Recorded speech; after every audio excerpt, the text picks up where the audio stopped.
ഞാൻ മുട്ടിൽ മരമുറി കേസിൽ തെറ്റ് ചെയ്തിട്ടില്ല എന്ന് പിണറായി വിജയൻ നയിക്കുന്ന ഈ സർക്കാരിനറിയാം. അതുകൊണ്ട് എനിക്കൊന്നും പറ്റില്ല എന്ന് ഒരു കേസിലെ പ്രതികളിൽ ഒരാൾ വന്നിരുന്ന് പറയാന്ന് വെച്ചാൽ അയാൾക്ക് സർക്കാരിലുള്ള ആത്മവിശ്വാസം എന്താണ്? അപ്പോഴും 36 കുറ്റപത്രം കൊടുക്കാതെ കിടക്കുമ്പോഴത് പറയുന്ന ഓർക്കണം. മൊത്തം 41 കേസുണ്ട്. അതിൽ 5 എണ്ണം മാത്രമേ കുറ്റപത്രം കൊടുത്തുള്ളൂ. അത് 3 വർഷം കഴിഞ്ഞ്. ബാക്കി ഈയിടെ മാധ്യമങ്ങൾ വന്നു കുറ്റപത്രം മുഴുവൻ കൊടുത്തു കഴിഞ്ഞില്ല, 36 എണ്ണം പെൻഡിങ് കിടക്കുകയാണ്, ക്യൂ കിടക്കുകയാണ് എന്ന് പറഞ്ഞിട്ട്. അതിന് 2 മാസം കഴിഞ്ഞ് ഇതായിപ്പോൾ എല്ലാം കുറ്റപത്രം കൊടുത്തിരിക്കുന്നു.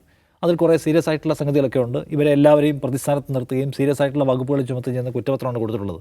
പക്ഷേ എന്ത് സംഭവിക്കുമെന്ന് ചോദിച്ചാൽ ഒന്നും സംഭവിക്കില്ല എന്ന അയാളുടെ കോൺഫിഡൻസിന് ആധാരം സർക്കാർ ഈ കേസിലെടുക്കുന്ന ഒരു അയഞ്ഞ സമീപനമാണ്. എന്നാൽ ഇത് സംസ്ഥാനത്തിൻ്റെ മരം കൊള്ളയടിച്ച കേസാണ്. നോക്കുക, ഈ കേസിൽ എവിടെയെങ്കിലും ഈ നിയമ വഴികൾ ഈ 5 വർഷത്തെ നിയമപ്രവർത്തനങ്ങൾ മുഴുവൻ എടുത്ത് നോക്കി ഇതിലെവിടെയും ഇവർക്ക് അനുകൂലമായിട്ടുള്ള ഒരു സംഗതിയില്ല. ഇവർ ജയിലിൽ പോകുന്നു, സ്വാഭാവിക ജാമ്യം കിട്ടി പുറത്തു വരുന്നു. ഈ മരം ഞങ്ങളുടെയാണ്, നിയമപരമായി ഞങ്ങൾ മുറിച്ചതാണ്, തിരിച്ചു തരണമെന്ന് ആവശ്യപ്പെട്ട് ഇവർ പലതവണ കോടതി പോയി. എല്ലാം കോടതി എടുത്ത് കൊട്ടയിലിട്ടു. നിങ്ങളുടെയൊന്നുമല്ല, വനംവകുപ്പിൻ്റെ അധീനതയുള്ളതാണ്, നിങ്ങൾ നിയമപരമായി നിലനിൽക്കാത്ത നിയമവിരുദ്ധമായിട്ടുള്ള സാധ്യത ഉപയോഗിച്ച് മുറിച്ചെടുത്താണെന്ന് പറഞ്ഞ് കോടതി കൊണ്ടുവന്നിട്ടുള്ള എല്ലാ ഹർജിയും എടുത്ത് കളയാണ് ചെയ്തിട്ടുള്ളത്. ഈ കേസ് മുഴുവൻ സ്റ്റേ ചെയ്യണമെന്ന് ആവശ്യപ്പെട്ട് ഹൈക്കോടതി പോയി. വേറെ പണി നോക്കാൻ പറഞ്ഞു ഹൈക്കോടതി.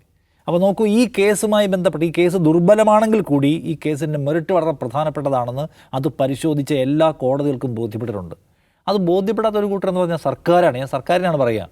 സർക്കാരിന് ഈ പ്രതികളുമായി, ചാനലിൻ്റെ കാര്യമൊക്കെ മാറ്റി നിർത്താം, ഈ പ്രതികളുമായി അസോസിയേറ്റ് ചെയ്യുന്നതിൽ, ഈ പ്രതികളോടൊപ്പം ചേർന്ന് നിൽക്കുന്നതിൽ, ഈ പ്രതികളുടെ തന്നെയും പ്രചാരകരാകുന്നതിൽ സർക്കാരിനോ സർക്കാരിൻ്റെ ഭാഗമായി നിൽക്കുന്നവർക്കോ യുവജന സംഘടനാ നേതാക്കൾക്കോ ഒന്നും ഒരു മടിയുമില്ല.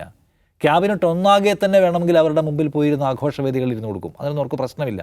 ഇവരാരാണ്? ഗൂണ്ടാലിസിൽ തന്നെ പങ്കാളിത്തം ഉണ്ടായിരുന്ന പിന്നെ പല കേസുകളിൽ പ്രതികളാക്കപ്പെട്ട ഒരു ഷേഡി ആയിട്ടുള്ള പല കമ്പനികൾ, അതുമായി ഉണ്ടായിരുന്ന വിവാദങ്ങൾ, ഏറ്റവും അവസാനം മുട്ടിൽ മരമുറി കേസ് നോക്കൂ. ED പരിശോധിക്കുന്നു. 8 കോടി രൂപ മുറിച്ച മരത്തിൻ്റെ കാശടിച്ച് ലോണ്ടറിങ് നടത്തിയെന്ന് പറഞ്ഞ് ED പരിശോധിച്ചുകൊണ്ടിരിക്കുകയാണ്.